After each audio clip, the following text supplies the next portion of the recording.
Hey guys, welcome to the April Q&A section of the magazine. So you guys are hitting me up with some really good questions, and hopefully I got some good answers for you. So question number one, I'm having trouble figuring out when senior photos need to be taken. I understand it's the juniors that we need to be marketing to, but when?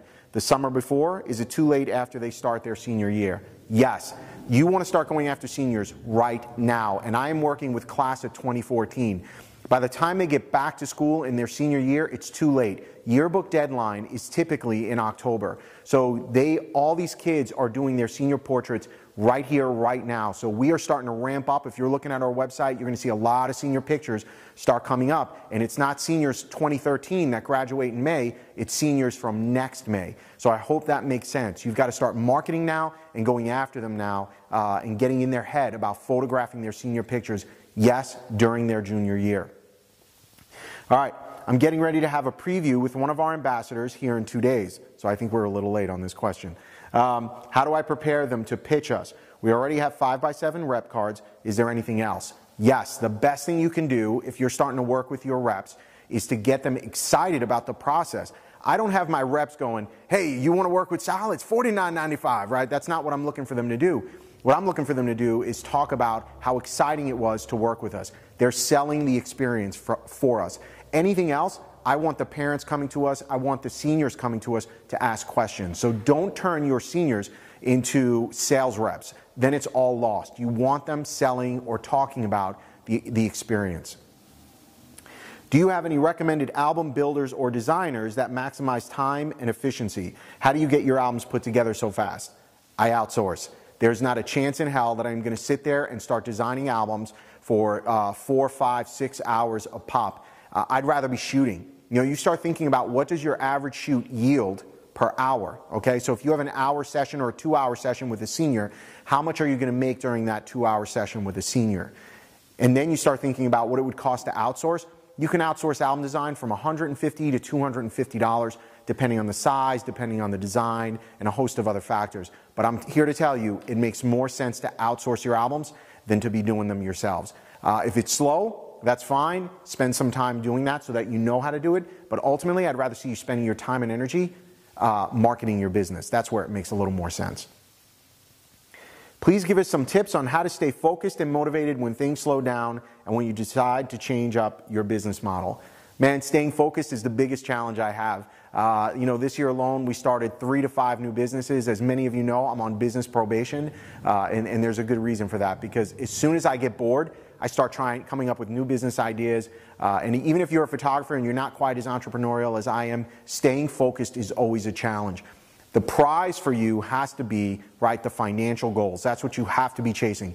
So if you're looking to do, grow your business from a $20,000 business to a $100,000 business, or even bigger, or you're looking to quit your full-time job and do this full-time, you got to keep your eye on the prize. And so the only way you stay focused is by creating metrics, things that you're measuring. So for example, if I set a target and say I want to shoot 25 weddings a year, everything I do, all my passion, all my energy is going into hitting that 25 wedding mark. If you're doing anything else, I see it as nothing but a distraction. So you've got to get laser focused, and the only way to do that, goals and objectives. Write them down on a piece of paper. Write them down on a whiteboard. That's the only way to make sure they're real.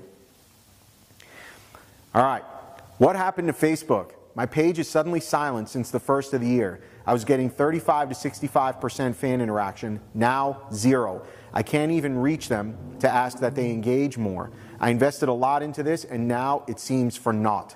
Any thoughts? Yes. Facebook changes on a daily, weekly, monthly basis. So the minute you think you got it figured out, guess what? It's a game changer. And it's something right now called edge ranking.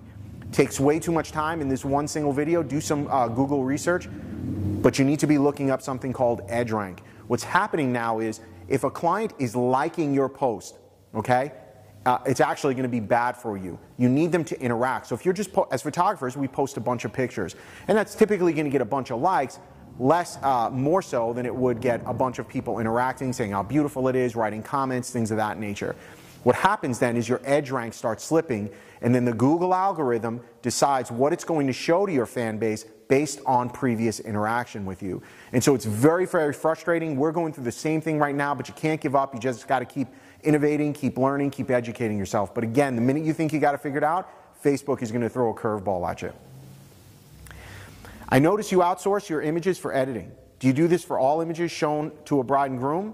If so, when does that image stop being yours and instead become that of the editor? Is that even an issue? It's not an issue at all. I could care less. I'm the one who created the image, exposed the image, composed the image, posed the client. I'm doing all that work. You're telling me that because somebody color corrects my image, it's no longer mine? I don't think so. So there's nothing magical about color correction. There's nothing glamorous about it. I don't think you're a better artist because you white balance and I don't. I think it's ridiculous for us as business people to spend our time white balancing and adding a digital vignette to our images. I think editors can do that. I think their time is worth a little bit less than mine. My time as a business owner, as an entrepreneur, is better spent marketing and advertising my business. And that's where I want to see you spending your time and energy. What would you rather do? Spend 10 hours shooting, right? Possibly 8 to 10 clients, or spend 10 hours color correcting a wedding? One's going to make you money, the other is not. So you're going to have to be your own judge on that. All right. And the last question, how can you really make clients strive to have an album when you don't have enough weddings or even enough of a budget to get several sample albums? Hey, guys, we struggled with this same thing when our business started off. And I'm here to tell you, you've got to step back, do a best of, get a bride and groom model, go out there, do a bridal session, and put together a best of album. And that was the first thing we did. Our very first album was a best of. It was like the best of 2008. I think I had 2 weddings under my belt and a bridal session. And that's what I was showing prospective bride and grooms. And I told them, I go, you know, I don't want to put together a wedding album. I'm just going to show you kind of a best of to give you a sampling of my work. And they all loved it. And so, you know, I'm not going to tell you to fake it till you make it, but to a certain extent, what other choice do you have? So get out there, shoot, do some mock sessions, get your friends in front of the camera, and show your best work to your clients. Now, as far as having budget to buy that sample album, I don't know how to guide you on that. You have to have sample albums to show your clients, or else they're not going to buy them, right? Our clients are not visionaries. That's our job. And so we've got to show them something tactile so they can see, touch, feel it. Sorry, there is one more. What are the benefits of using business management software? The benefits are endless. My calendar is a mess. I love having access to my calendar on my phone. Now, you might be using iCal or something like that, and that'll get you by for the short term. But as your business grows, it's more than just calendars, right? It's customer relationship management. It's sending out automated emails. It's sending out reminders for photo shoots. It's keeping track of your taxes. It's keeping track of your invoicing, your sales, your expenses. So business management software can be very, very important to the growth of your business. And then, of course, if you get audited, you don't want to go down in flames because you can't find all the stuff you need. And there's a bunch of great stuff out there. We use a company called Studio Cloud. We love them. They're one of the best on the market. Guys, keep your questions coming in. I hope that helps some of you. Enjoy this month's magazine, and we'll see you next month.